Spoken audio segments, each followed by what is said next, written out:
I'm Greg Giuliano. I'm an executive coach, organizational change consultant, and author. I believe leaders have the power to shape the future and change people's lives. I also believe people who challenge the status quo and go beyond usual and ordinary are rare. They're willing to go to the edge and push farther, over and over again. When I find these ultra leaders, I love to talk with them. In each episode, I talk with ultra leaders to learn how they do what they do and how they keep growing as leaders. I promise you a full dose of ultra leadership from other ultra leaders just like you in every conversation. We're at the edge of another episode. Let's jump in. Welcome to another episode of Ultra Leadership. I'm Greg Giuliano. My guest today is Alice Yoo LeClair. Alice is the head of talent, culture, and performance at Ascendion, a leading provider of AI-first software engineering services. Prior to joining Ascendion, Alice was CHRO for the Financial and Professional Services Division at Euromoney Institutional Investor PLC, now Delignian.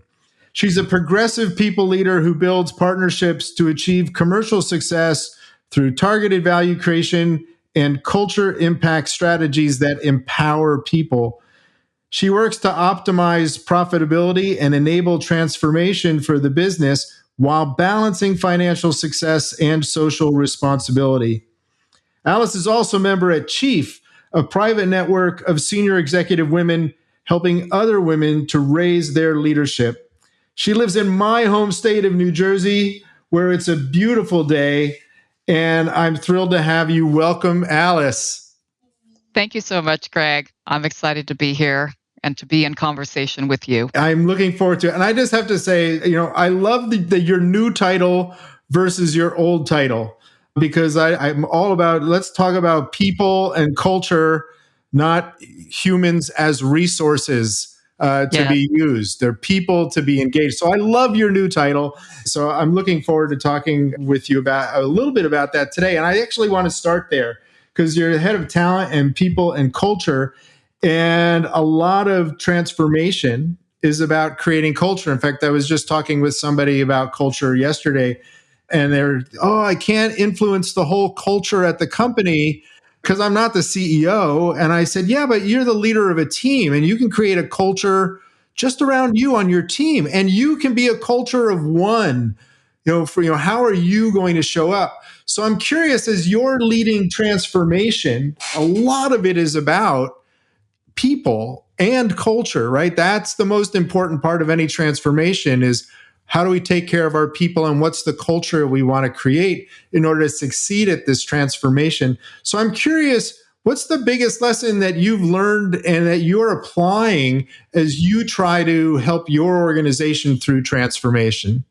The biggest lesson is, well, first let me say I appreciate the thoughtful commentary, not only about my title, but also the real life example that you've provided about the struggle that the person you were speaking with was feeling. The biggest lesson I've learned from leading change is that you need to invest in the contributors of value. People who contribute value could be at any stage of their career. They could also be at any tenure with the organization. In order to invest in the contributors of value, it requires asking around and finding out from high quality people who's doing a remarkable job, not only for their colleagues and the client, but also for the culture. And when you find out those people who are first among equals, those people who have found a way to coexist with disruption and the unknown, meet them where they're at, discover what their intrinsic motivation is, and invest in them and invest in the things that they need. And when I say invest, I don't necessarily mean with financial means to an end. I mean in really getting closely aware to what it is that they feel is blocking them from being able to unlock even more effectiveness. And I'll say to the other side of the coin, for those who don't have the presence of mind to listen with intelligence and empathy when an organization is going through change, that's an opportunity for a graceful exit, because when the train has left the station and the transformation is in motion, people at all levels need to bring forward really high quality listening skills. And again, there needs to be intelligence with that. There needs to be empathy with that. And if they're going to proactively choose to not provide that, then there's probably a better fit for them outside of the organization. Yeah. So there's so much in there. I could go all day on developing the capacity to coexist with disruption. I love the way that you talk about that. I'm probably going to steal that. I just want you to know that. It's yours for the taking. No stealing required. Love that, because especially folks who are longer tenured in an organization, when something changes, they're not good at coexisting with disruption. They had everything where they wanted it, and now you're touching their stuff and they're not happy with that. And so helping people when they're, you moved my stapler, they have that going on in their head. That's hard, reaching folks who are really have that kind of fixed mindset. But where I want to come back to is creating the conditions for people to create even more value. That's, I think, the role of leadership in that transformation is, how do I create the conditions where I'm unlocking people's skill and their talent and creating the space for them and the opportunity for them to create even more value as they find their place in the transformation? I definitely have some views on that for leaders. The key, in my opinion, is to keep drawing yourself and your team back into the desired end state. And as you draw them back into that desired end state, meaning we're creating all of this change and disruption. Why? Remind me, because I've forgotten with all of the new policies and the new contacts and the new acronyms and the new value propositions. Oh my goodness, why? Well, at least I'll speak for the organization that I'm proud to be a part of, Ascendion. Our desired end state is to impact 1 billion lives through software and technology. And that impact channels through many different industries and many different locations, many different communities. So that creates meaning and purpose for us through change. It doesn't mean that we have less ambiguity in terms of what the future will bring. The point of keeping oneself centered on the desired end state is because that is something that is incredibly inclusive. It's also an open invitation for people to discover what is it in that desired end state that has meaning and purpose for you and what you do for the organization. So again, if we bring it back to Ascendion and we think about impacting 1 billion lives through the power of software and technology. And the Ascendion way of doing that, of course, is by engineering to the power of AI, meaning we move businesses, their clients, and their teams away from slow linear processes and traditional modernization upgrades, and we accelerate their objectives into flexible commercial models that align to people, processes, and outcomes. And so we do that. Why? To impact lives. Everything runs on software. If somebody wants to have a more equitable experience in attaining education opportunities, certification opportunities, upskilling opportunities, that will run on software. Entrepreneurial mindsets, seeking to create the next Uber or Amazon, that'll run on software. The healthcare provider who is supplying medications and ensuring that the health care and well-being is getting to recipients better, faster, more efficiently, that runs on software. And so the impact of 1 billion lives through software is where we recenter ourselves through what I just talked about. New this, change that, new this, change that. Why? Because we're in this to impact 1 billion lives. So as a leader, it becomes less about somebody's stage of life versus somebody else's stage of life. It becomes less about, well, I think the company should be doing this. Well, I think the company should be doing that. It becomes an elimination of, well, I'll do this, but only if you give me that.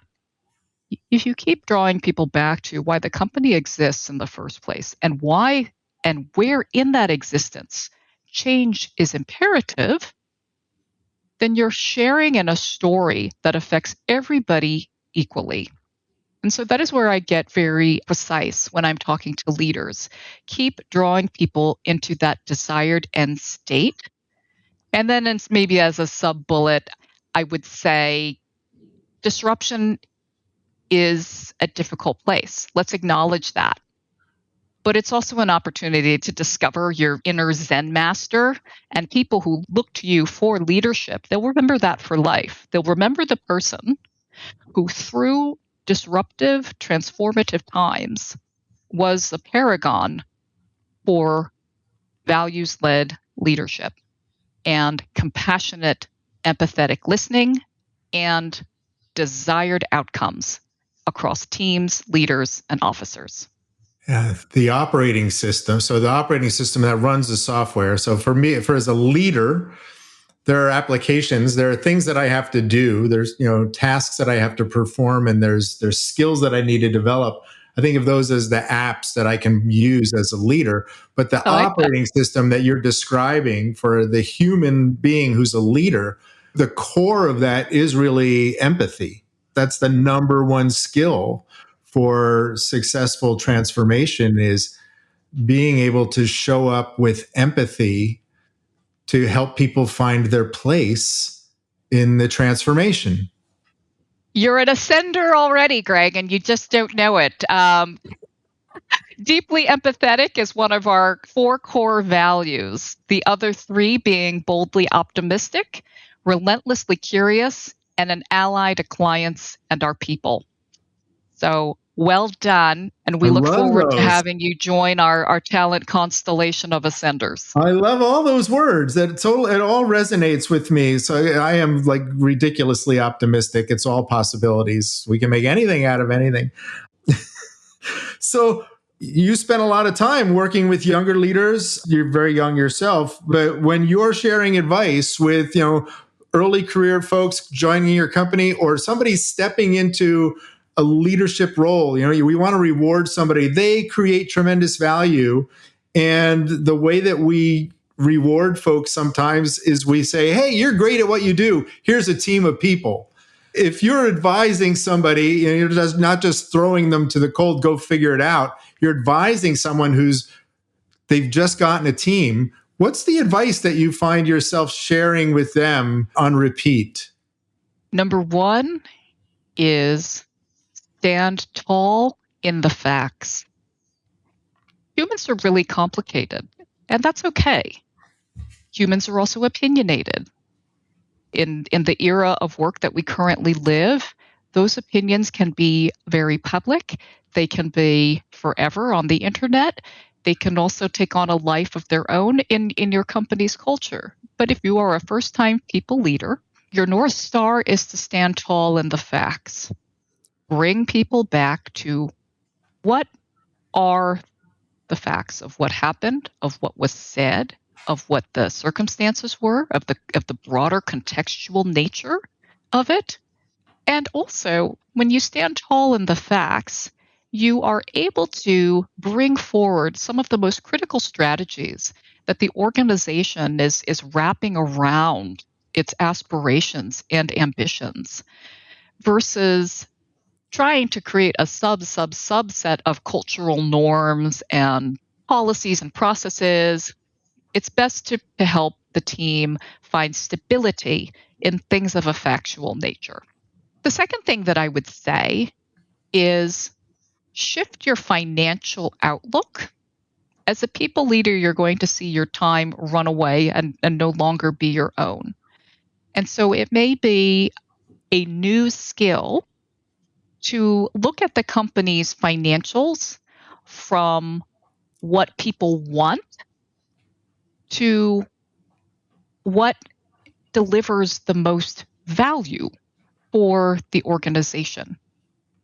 That's not an easy thing. It comes with time, but that shift of the financial outlook is incredibly important when you are a leader of people because they'll have an unlimited number of ideas and um, and requests for how the financials of the organization should be directed. But again, if you stand tall in the facts, if you draw yourself back into the desired end state of the transformative era that the company is going through, and you help guide and teach your team to take a look at how the organization and its financial performance interlocks into a set of broader pictures, then what you're doing is you're not only equipping your team at an early stage of their career with balance sheet acumen and financial principles that will serve them for life, but you're also giving yourself an opportunity to become articulate in it and to become stronger in it and to become more verbal and fluent in it, which has huge benefit for people seeking to be leaders. And then the last thing I would say to this newly appointed people leader is to remember that mentorship has a new model. It's called exists anywhere and everywhere. Gone are the days where you should feel like you have to wait for your company to roll out a formalized, documented, policy bolted mentorship program. That is not going to scale. It's also not going to be revived in ways that maybe is intended if your company is going through significant change and transformation. It's a little different if you have been a brand in the marketplace for over 100 years, if you've got 100 years of financial performance under the belt and the outlook. But if you're something new in the space and you're differentiated and you're accelerating and your X factors include velocity, the opportunity to be mentored is something that new people leaders must remember. It's everywhere and anywhere.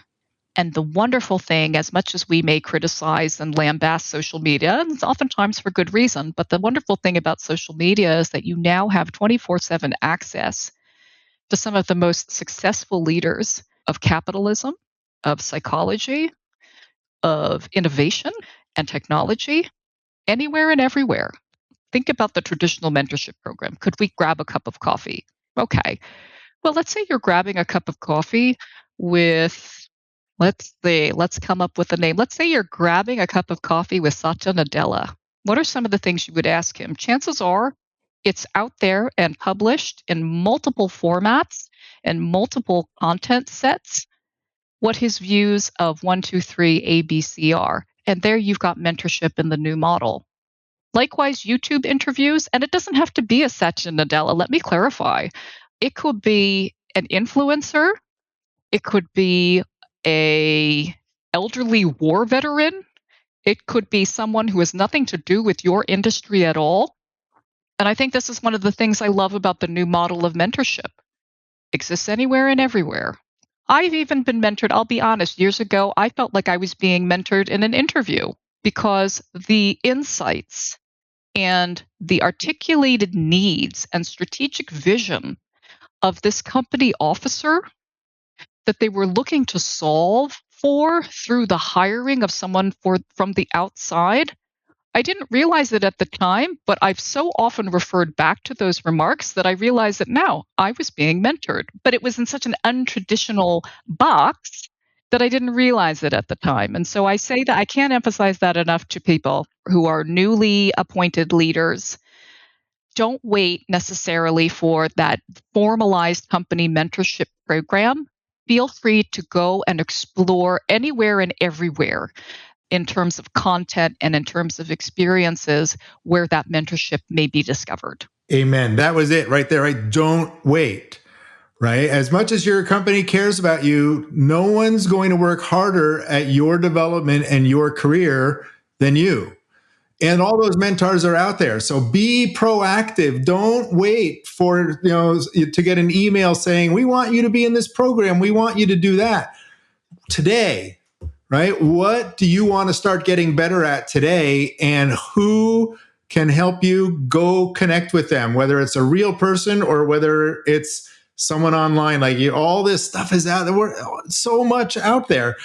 I talk about, I've never met Seth Godin or Simon Sinek, but man, are they mentors to me because I love, right? I just consume it all. And there are other, authors from, Marshall Goldsmith. I've never met him in person, but he's just a tremendous resource. So yes, there are folks out there that we can connect with, whether it's real or whether it's just we're followers of, we listen to anything they have to say and we incorporate it into our operating system as leaders. Man, this has been great. So I'm so grateful for this because I think that you've shared some tremendous stuff with us today. I'm grateful for you. On behalf of your team, I know your team is grateful for you because of just who you are and how you show up. And I want to give you the last word today. And I'd love to end with gratitude. So I want to pose that as the last question for you today, Alice. What are you grateful for today? Going to sound a little weird, but I'm okay with that. Today, I'm really grateful for relatability.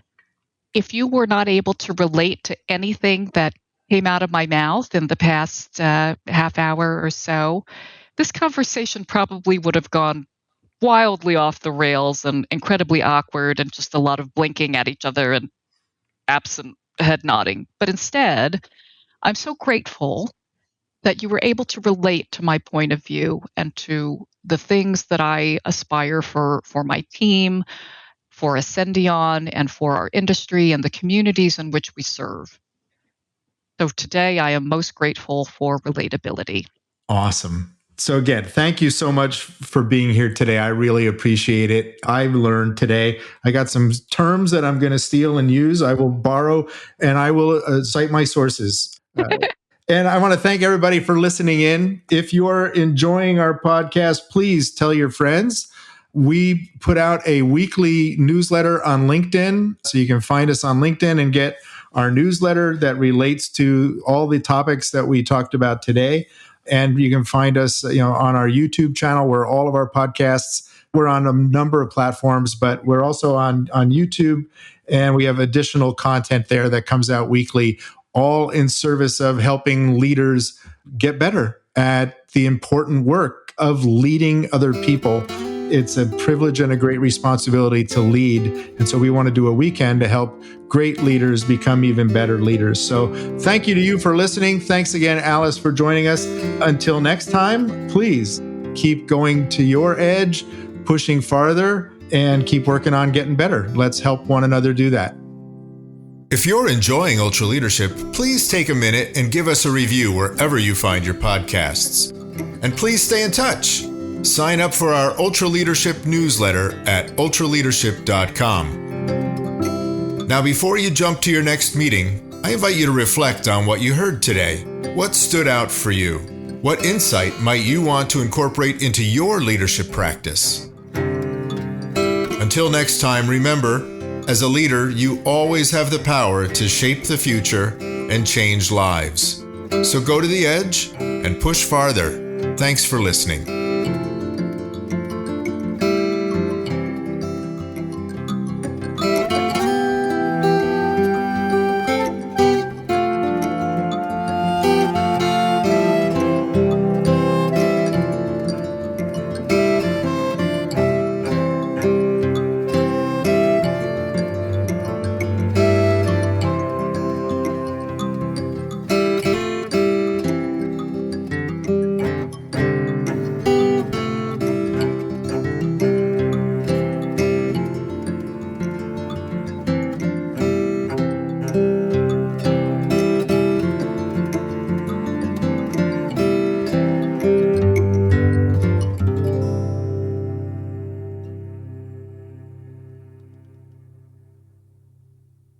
This is thepodcastfactory.com.